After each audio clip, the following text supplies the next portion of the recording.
Bonjour, c'est Ursule encore.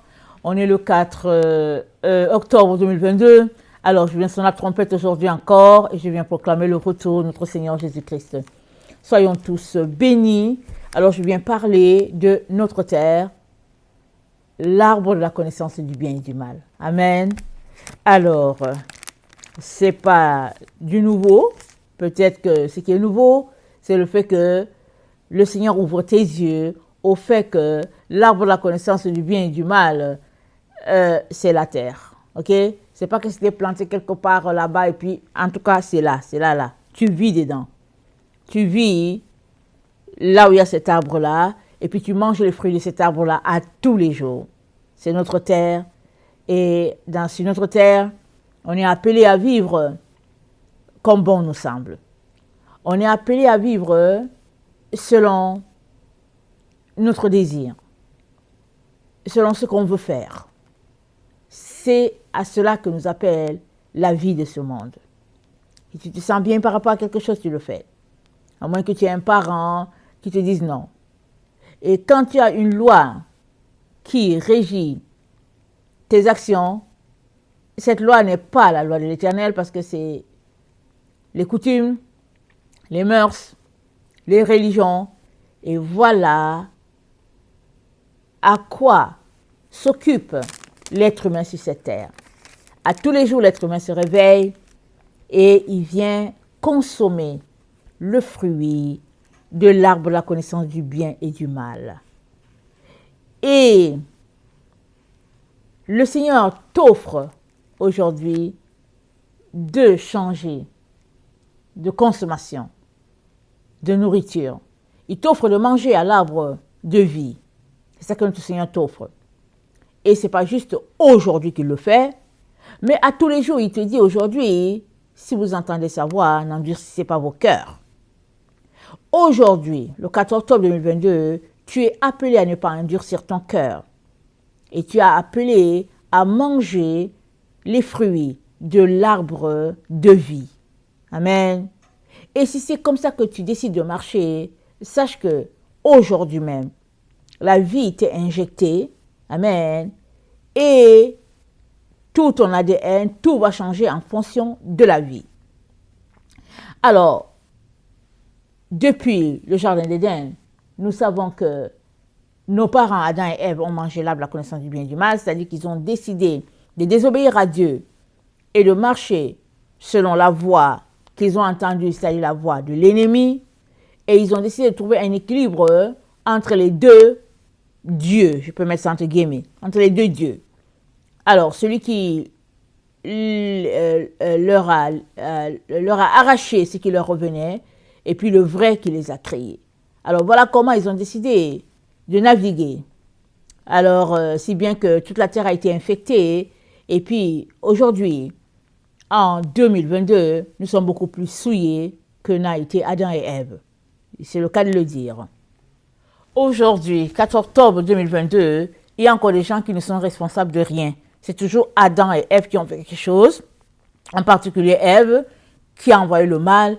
Il y a des gens qui ne sont responsables de rien. C'est les autres qui ont toujours fait quelque chose pour eux. Les autres font quelque chose pour eux. Si ce n'est pas le mari qui a fait quelque chose, c'est la femme qui a fait quelque chose. Si ce n'est pas l'enfant qui a fait quelque chose, c'est le boss qui a fait quelque chose. Ils ne sont responsables de rien.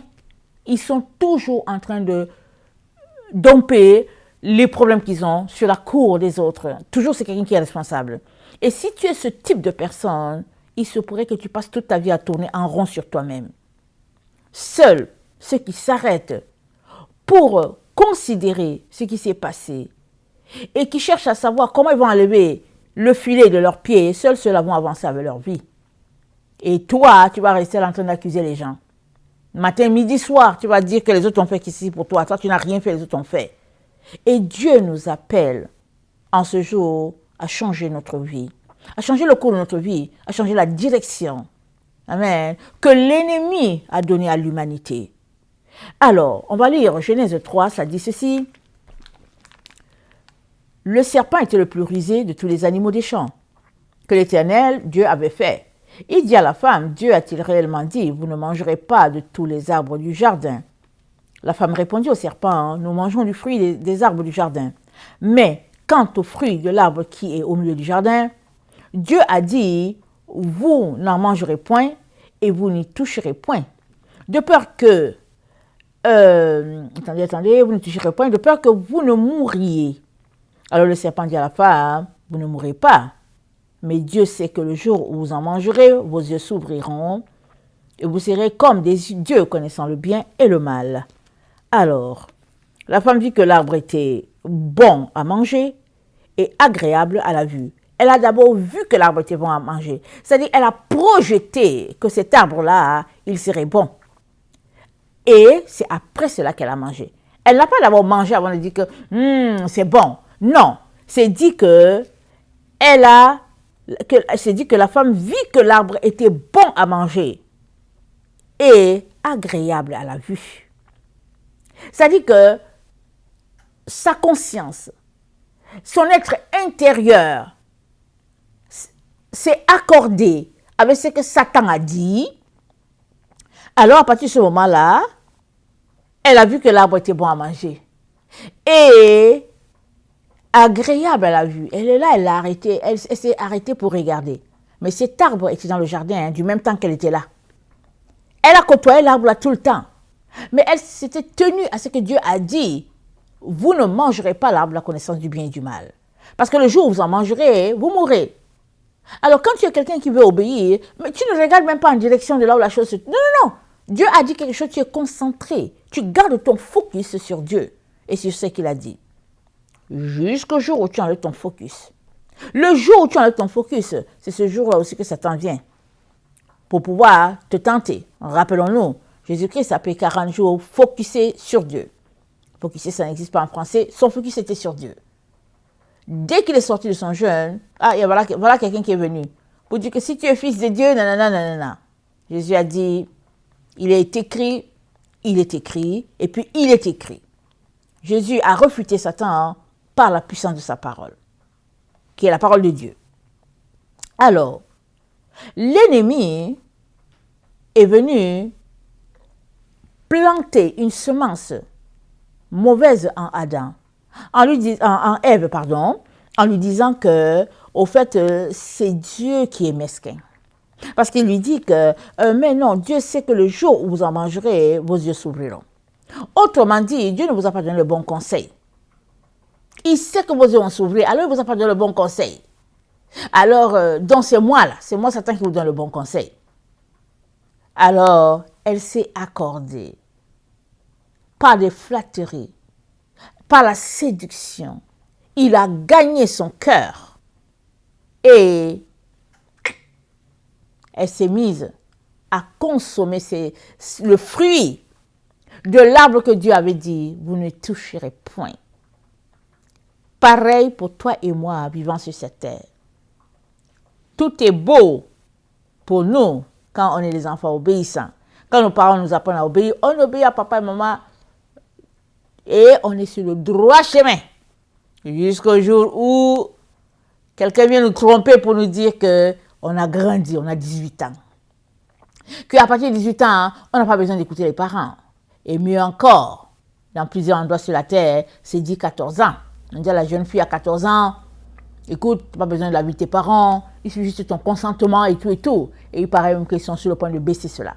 Jusqu'au jour où la fille prend conscience que, ah ok, donc je n'ai pas besoin de papa et maman, ok, je peux aller commettre mes erreurs. Et c'est quand l'erreur est phénoménale, le temps que papa et maman se rendent compte, alors il y a un gros ventre qui est en avant, ou bien papa et maman ne vont jamais se rendre compte parce qu'il y a des médecins, il y a des conseillers pour jeunes qui vont leur dire, il suffit de venir ici, on te donne une pilule le lendemain, il suffit de venir ici, on va te faire avorter, et puis bon, etc. Toutes sortes d'histoires. Voilà le monde dans lequel nous vivons. Et ce monde-là, comme je l'ai dit, comme je l'ai annoncé, c'est l'arbre de la connaissance du bien et du mal. Ne cherche pas l'arbre de la connaissance du bien et du mal chez les Mormons. Ne le cherche pas chez les témoins de Jéhovah, chez les musulmans. Non, non, non, non, non. Notre monde en totalité, le monde dans lequel nous sommes, c'est l'arbre de la connaissance du bien et du mal. il a été souillé, il a été infecté. À l'origine, ce n'était pas ça, c'était un paradis. Amen. Il a été souillé et la souillure est partie juste d'une situation que tu connais et ça s'est répandu sur toute la terre. Et de siècle en siècle, le mal est devenu phénoménal. Alors, le mal est devenu grossier, si on peut le dire. Et puis, l'être humain s'est enfargé plusieurs fois, si bien que, finalement, le fil par lequel ce mensonge, cette illusion, cette séduction a été tissée est devenu tellement épais que c'est difficile d'en sortir. Mais Dieu prouve son amour envers nous en ce que lorsque nous étions encore pécheurs, Christ est mort pour nous. Amen. Il est mort afin de nous faire sortir de ces filets-là ou bien de cette toile d'araignée-là qui environne notre monde, qui environne cet arbre-là de la connaissance du bien et du mal. Jésus est mort pour que toi et moi, nous puissions sortir de là. Que nous puissions enlever la toile d'araignée. Et que nous puissions avoir accès à la lumière, pleine lumière, qui n'est autre que notre Seigneur Jésus-Christ. Mais le choix, il est à toi. Le choix, il est à moi. Nous ne pouvons pas en même temps aimer les fruits de cet arbre qui est dans notre monde et en même temps aimer le fruit de la vie. Le fruit de l'arbre de la vie. Nous ne pouvons pas. On a un choix à faire. Amen. Alors, pour le moment, si tu aimes ce monde-là, dans lequel tu mourras plein, dans ses valeurs, dans sa culture, dans tout ce que ce monde est, pour le moment, si tu l'aimes tant, c'est parce que tu n'as pas encore réalisé que notre monde-là, c'est lui l'arbre de la connaissance du bien et du mal. C'est notre monde. Notre monde-là, c'est l'arbre. Et chaque jour, nous en mangeons les fruits, si c'est ainsi que nous marchons. Mais le jour que tu vas réaliser que l'arbre de la connaissance du bien et du mal, c'est cette terre sur laquelle tu vis, le jour que tu vas le réaliser, je vais te dire, tu vas prendre tes jambes à ton cou et tu vas chercher où se trouve l'arbre de vie. Tu vas le chercher, dardard, parce que tant et aussi longtemps que tu demeures sous l'arbre de la connaissance du bien et du mal, tu vas mourir. C'est ça qui est dit. Ces fruits ne vont pas changer, parce qu'on reconnaît l'arbre à son fruit. C'est ça qui est dit. Et notre Seigneur Jésus, il a été clair. Regardons Marc 7, le verset 13 à 20. Marc 7, le verset 13 à 20. Alors, Matthieu 7, le verset 13, ça dit ceci. Entrez par la porte étroite, car large est la porte, spacieux est le chemin qui mène à la perdition, et il y en a beaucoup qui entrent par là. Mais, étroite est la porte, resserrez le chemin qui mène à la vie, il y en a peu qui les trouvent. Excusez-moi, j'ai dû mouiller un peu ma gorge. Gardez-vous de faux prophètes. Ils viennent à vous en vêtements de brebis, mais au-dedans, ce sont des loups ravisseurs. Vous les reconnaîtrez à leurs fruits. Cueille-t-on des raisins sur des épines ou des figues sur des chardons? Tout bon arbre porte le bon fruit, mais le mauvais arbre porte le mauvais fruit. Un bon arbre ne peut porter les mauvais fruits, ni un mauvais arbre porte le bon fruit. Tout arbre qui ne porte pas le bon fruit est coupé et jeté au feu. C'est donc à leurs fruits que vous les reconnaîtrez. Alors Jésus-Christ il dit quelque chose. Un bon arbre ne peut pas porter le mauvais fruit. Si l'arbre est bon, il n'y a pas moyen que son fruit soit mauvais. Et si tu es en train de manger un fruit qui est bon, c'est parce que l'arbre là, il est bon. Il est bon. Mais si tu es en train de manger un fruit qui est bon et tu penses que l'arbre est mauvais, c'est toi qui as un problème. Ça veut dire que tu n'as pas encore compris le principe de la nature, de la création, de comment Dieu a créé les choses. Alors Dieu dit qu'on reconnaît un arbre à son fruit. Alors regardons le fruit, puisque j'ai dit que la terre sur laquelle nous sommes, c'est l'arbre du bien et du mal. On est là, regardons les fruits qui émanent de notre terre. Et on peut conclure. Mais si toi tu es terrestre, j'imagine que tu l'es, et que tu aimes tout ce qui se passe sur cette terre, c'est parce que la semence du bien et du mal est pleinement ancrée en toi. Puisque tu aimes, rien ne va changer pour toi. Les choses vont changer le jour où tu vas dire, je suis fatigué de tout ce qui se passe sur cette terre. Je suis écœuré, comme on dit. Je crie, y a-t-il un Dieu? Y a-t-il quelqu'un qui peut changer les choses? À partir de ce moment-là, ton oreille est dressée parce que tu veux une solution, Dieu viendra à toi. Mais tant que tu aimes la vie, les mœurs, tout ce qui se passe dans notre monde, alors tu es tout simplement en train de manger aux fruits de la connaissance du bien et du mal. Alors, les fruits peuvent être différents d'un endroit à l'autre. Exemple, les fruits qui sont de l'arbre qui est du côté du Sénégal, peut-être de ce côté-là, les fruits, tu les aimes bien. Alors, tu vas décider de quitter, exemple, l'Hollande, parce que tu vas dire que non, ici, là, c'est trop compliqué. J'aime pas le parfum de ce fruit-là qui est ici. Je préfère aller au Sénégal. Mais tu vas au Sénégal, mais toujours est-il que le Sénégal, c'est toujours la terre. Tu es toujours sur la terre. Alors là-bas, les valeurs sont différentes, mais c'est toujours les valeurs, les mœurs qui sont rattachées à l'arbre de la connaissance du bien et du mal. Les choses changeront pour toi. Le jour où, comme je l'ai dit, tu ne veux plus rien savoir de tout ce qui se passe sur cette terre. Tu es dégoûté, tu es écœuré. Alors, Dieu te dirigera, il dirigera tes pas vers l'arbre de vie. Et pour aller vers l'arbre de vie, on vient de le lire, c'est dit d'entrer par la porte étroite. Parce que la porte, elle est large. Sur cette terre-là, elle est large. C'est-à-dire, les autoroutes, les boulevards, c'est partout. Mais, Jésus-Christ nous dit que il y a beaucoup qui prennent les autoroutes, le chemin spacieux. Mais il nous demande de prendre la porte resserrée et le chemin, il nous demande de prendre la porte étroite et le chemin resserré. C'est ce chemin-là qui va nous mener vers l'arbre de vie. Amen. Alors, il nous pose une question. Cueille-t-on les raisins sur les épines? Là où j'ai grandi, il fait tellement chaud. Ben là où j'ai grandi, d'où la région d'où mes parents viennent, il fait chaud, très chaud. Nous ne sommes pas dans le désert, mais en tout cas, les arbres qui sont là-bas, les arbres avec épines, ils sont joyeux là-bas. OK? Comment on appelle ça? Le tamarinier, ça a des épines. Qu'est-ce qu'il y a un autre arbre? Je ne vois pas le nom. Les noms ne me viennent plus parce que ça fait longtemps que je suis partie. Mais en tout cas, ça pousse dans ces endroits-là. Et c'est dit que le raisin, on ne peut pas le trouver sur un tamarinier. Parce que le tamarinier, il pousse avec les épines parce que lui, il pousse seulement dans les endroits presque désertiques. Alors, il met les épines. Pourquoi? Pour lutter contre la chaleur, afin de pouvoir produire ses fruits. OK? C'est un moyen de résistance. Alors, ça nous dit que on ne peut pas cueillir des raisins sur un tel arbre. Question de dire que si toi, tu es infecté par tout ce qui est mauvais, tout ce qui est sali, tout ce qui est souillé, rien de pur ne peut sortir de toi. Ton fruit ne peut pas être autre chose que les épines.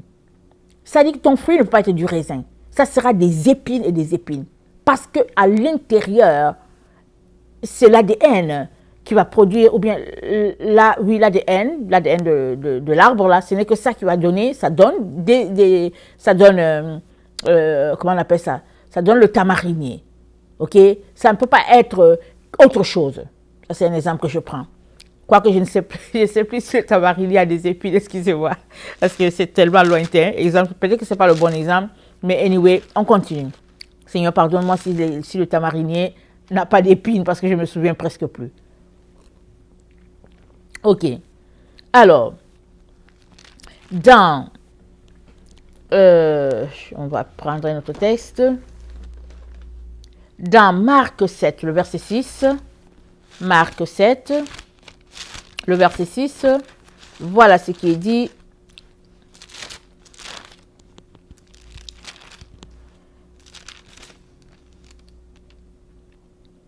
Jésus leur répondit, hypocrite, Ésaïe a bien prophétisé sur vous ainsi qu'il est écrit, ce peuple m'honore des lèvres, mais son cœur est éloigné de moi.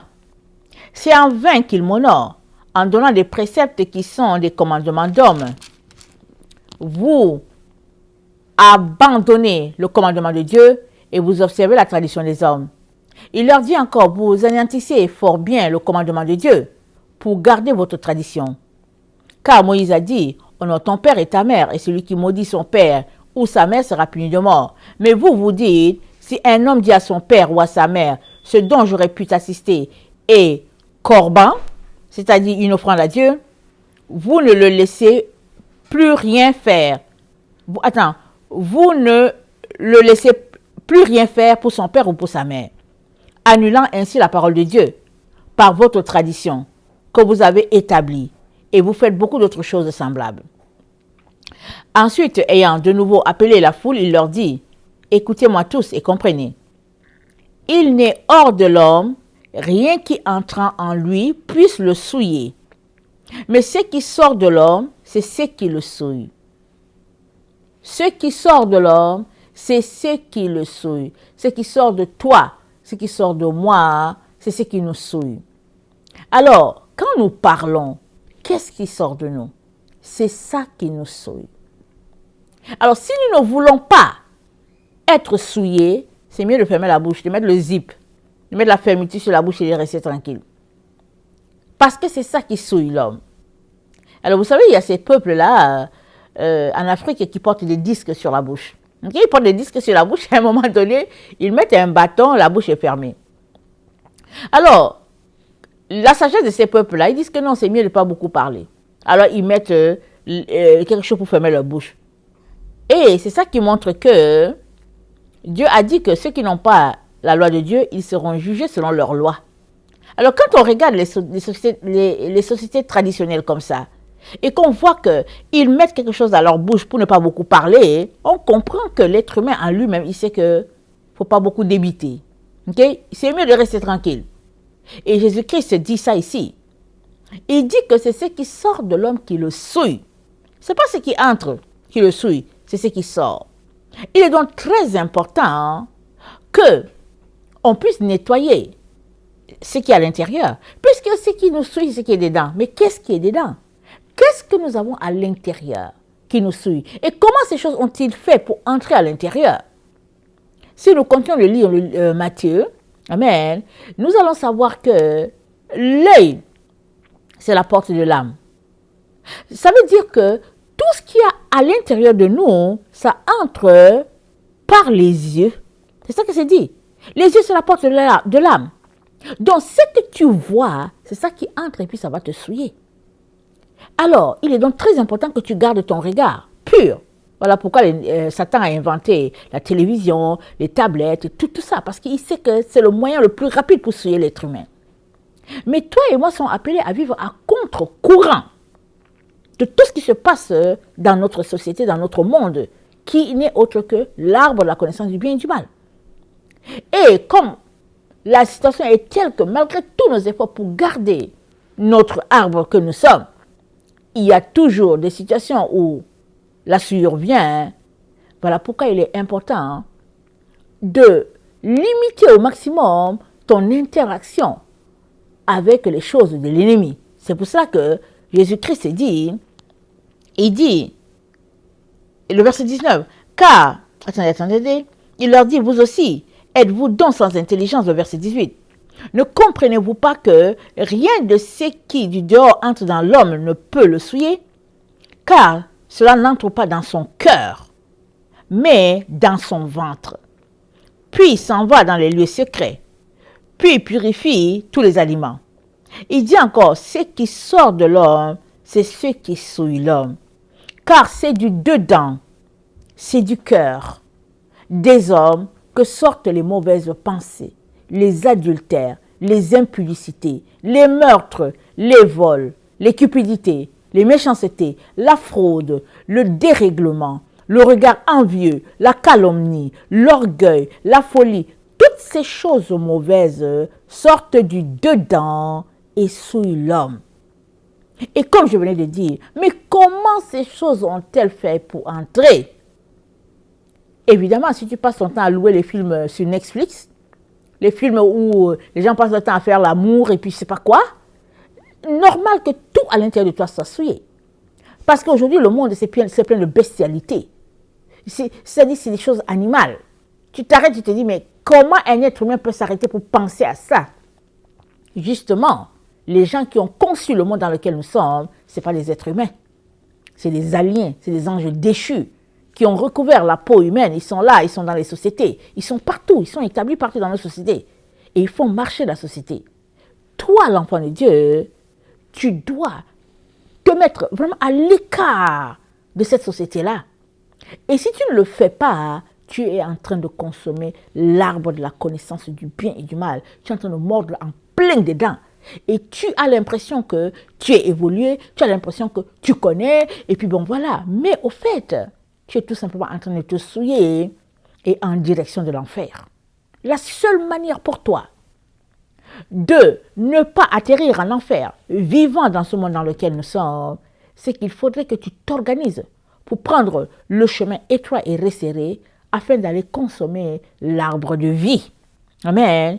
Et notre Seigneur, il a pourvu pour que nous puissions consommer l'arbre de vie. Il a pourvu dans sa doctrine. Ils nous ont détourné de sa doctrine, si bien qu'on a été égarés, perdus. Mais Dieu merci par sa grâce, on connaît sa doctrine et on sait déjà que dans Jérémie 6, le verset 16, il a dit que sa doctrine se retrouve sur l'ancien sentier. Alors si on poursuit le chemin de l'ancien sentier, en faisant des fouilles, en faisant des recherches, on va savoir c'est quoi l'ancien sentier. Okay? On va savoir. Okay? Et je ne sais pas quel livre je lisais le livre d'Esdras. J'étais étonnée de tomber sur le fait que Esdras, je ne sais pas si ça s'appelle Esdras, mais en tout cas le prophète qui était là quand il parlait de notre mère terrestre. J'ai dit waouh, j'étais si contente de découvrir cela parce que ça ne fait pas longtemps que le Seigneur m'a enseigné sur la mer terrestre, notre terre. La terre, c'est la mer terrestre, ok? Alors, il parlait de la mer terrestre, il parlait du Père céleste. Là, j'ai compris que, effectivement, dans les anciens temps, ils avaient la bonne doctrine. On nous a détournés, on nous a connectés à Rome, on nous a connectés à Babylone, tout simplement pour nous égarer à tout jamais. Mais le Seigneur a pourvu, déjà par Enoch. Parce que la Bible dit quoi? Enoch plut à Dieu et il ne fut plus parce que Dieu l'a pris. Il avait une marche qui plaisait tellement à Dieu.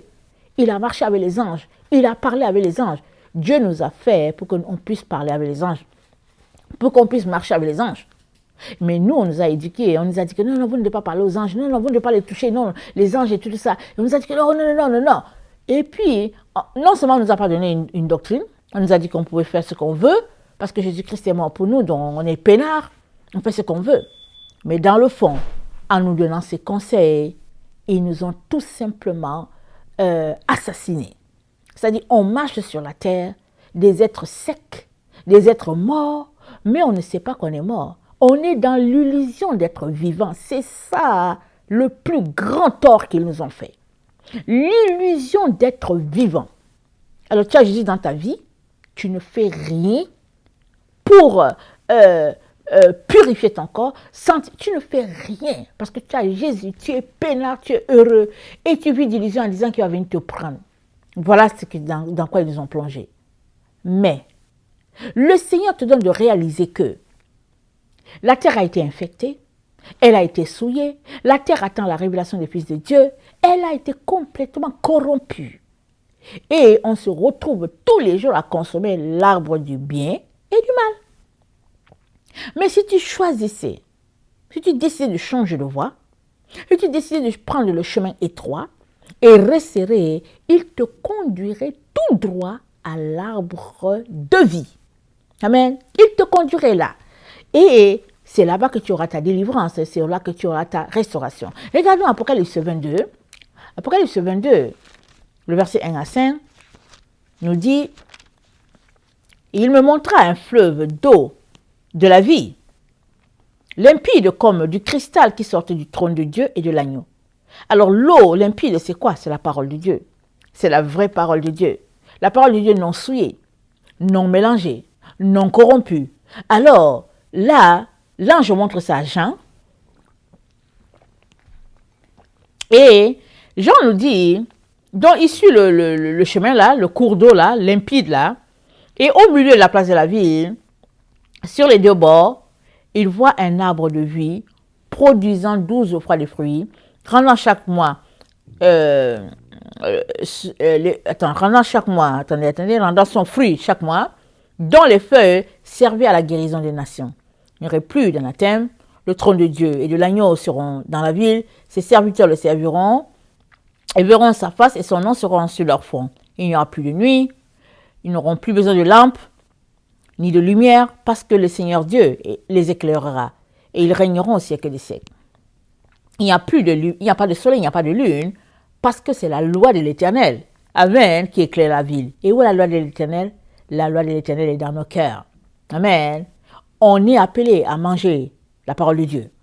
L'homme ne vivra pas de pain seulement, mais de toute parole qui sort de la bouche de Dieu.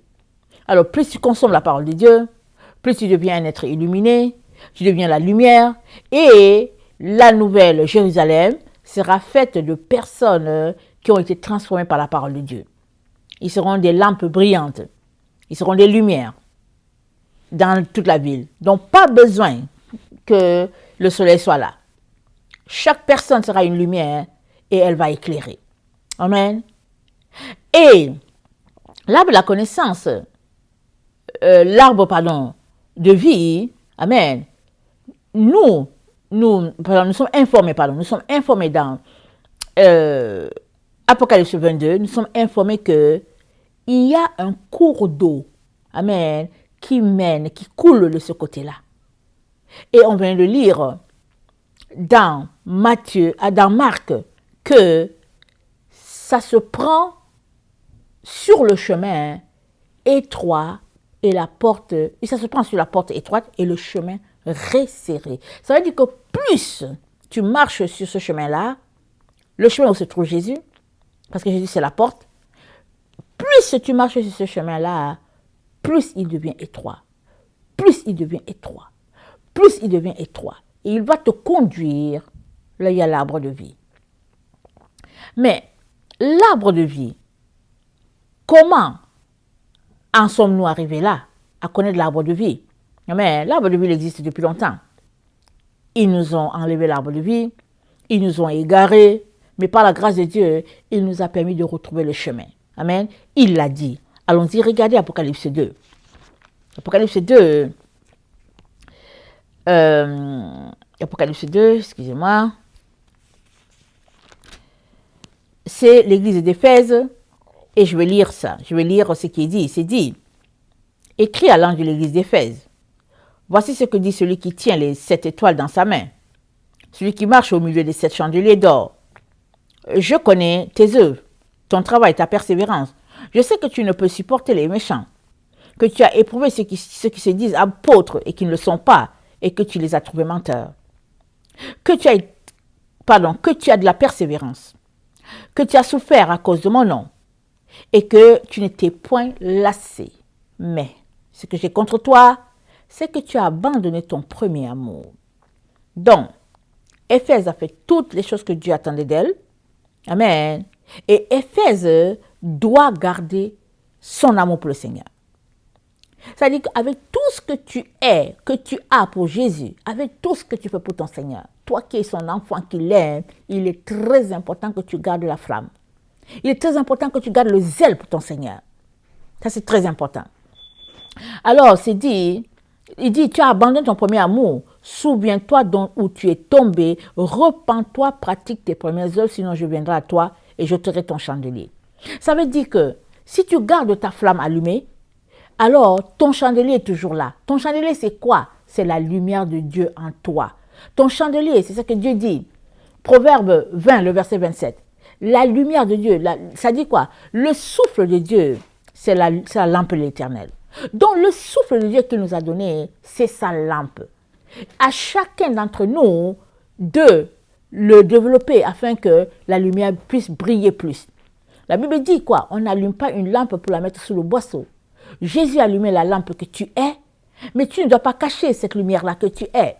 Tu dois l'exposer, elle doit éclairer, elle doit briller. Alors, Jésus-Christ dit que si tu ne diminues pas dans ton amour pour lui, si tu es toujours tout feu, tout flamme, tu es rempli de zèle, alors ton chandelier sera toujours allumé. Et voilà la suite. C'est dit, c'est dit, à celui qui vaincra, je donnerai à manger l'arbre de vie qui est dans le paradis de Dieu.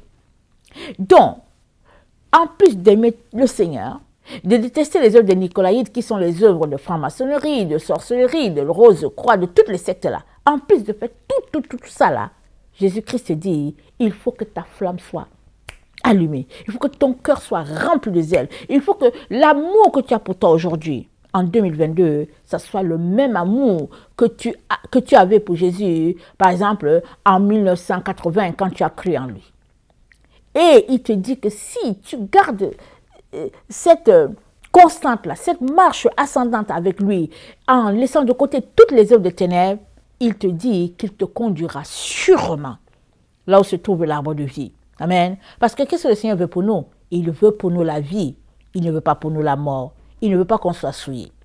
Alors, il est donc très important que toi et moi, nous puissions saisir que, vivant sur cette terre, on ne peut pas continuer, amen, de marcher aimant le monde et puis aimant aussi Jésus. Non, on doit faire un choix. Je dois choisir. Je dois choisir. On est appelé à choisir. Et tant et aussi longtemps que tu ne détestes pas ce monde dans lequel tu vis, ça veut dire tout simplement que tu es en train de mordre des dents. Et tu es en mauvaise position. Parce que tous ceux-là qui aiment ce monde et les choses qui y sont, ils vont périr. On va terminer en lisant ce que l'apôtre Jean nous dit. 1 Jean 2, le verset 15 à 17. On va terminer avec ça. Il nous dit, le verset 15, « N'aimez point le monde, ni les choses qui sont dans le monde. Si quelqu'un aime le monde, l'amour du Père n'est point en lui. Car tout ce qui est dans le monde, la convoitise de la chair, la convoitise des yeux, l'orgueil de la vie, ne vient pas du Père, mais vient du monde. Et le monde passe, et sa convoitise aussi. Mais celui qui fait la volonté de Dieu demeure éternellement. » On va le dire autrement, ok? J'ai dit que ce monde dans lequel nous sommes, c'est l'arbre de la connaissance du bien et du mal, ok? On va lire. « N'aimez point l'arbre de la connaissance du bien et du mal, ni les choses qui se rattachent à l'arbre de la connaissance du bien et du mal. Si quelqu'un aime l'arbre de la connaissance du bien et du mal, l'amour du Père n'est point en lui. Car tout ce qui se rattache à l'arbre de la connaissance du bien et du mal, la convoitise de la chair, la convoitise des yeux, l'orgueil de la vie, ne vient point du Père, mais vient de l'arbre de la connaissance du bien et du mal. Et l'arbre de la connaissance du bien et du mal passe, et sa convoitise aussi, mais celui qui fait la volonté de Dieu demeure éternellement.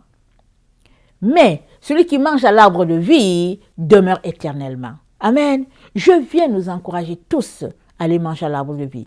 Je viens nous encourager à allez-y sur mon site et vous allez télécharger les différentes doctrines qui sont là. Vous allez télécharger la doctrine de Christ. Il y en a en anglais, il y en a en français, il y en a la version longue, il y a la version courte. Il y a tout.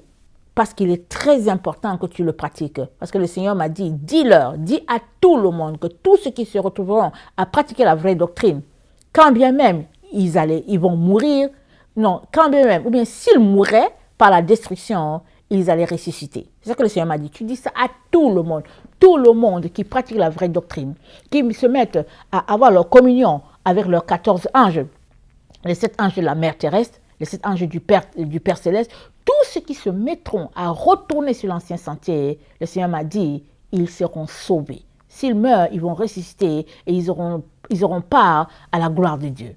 Alors je viens nous encourager, tout un chacun, à laisser la voie de l'erreur, amen, et d'embrasser la vérité. Et la vérité, elle est divine. Et la vérité, elle vient de notre Seigneur Jésus. Il est venu tout rétablir. Il est donc très important qu'on puisse décider enfin d'arrêter de consommer les fruits qui sortent de l'arbre de la connaissance du bien et du mal et de nous concentrer à manger les fruits de l'arbre de vie. Amen. C'est tout un changement, c'est tout un U-turn. C'est-à-dire c'est à l'opposé de ce qui se passe, mais il est important que tu décides. Si toi, tu fais un pas, amen, tout le reste, Jésus-Christ va le faire. Mais fais d'abord ce pas, amen, et les choses changeront pour toi. Amen. Que le Seigneur bénisse sa parole. Je vous aime beaucoup. Et Dieu davantage. Maranatha. Jésus revient. Amen et alléluia. Soyez bénis.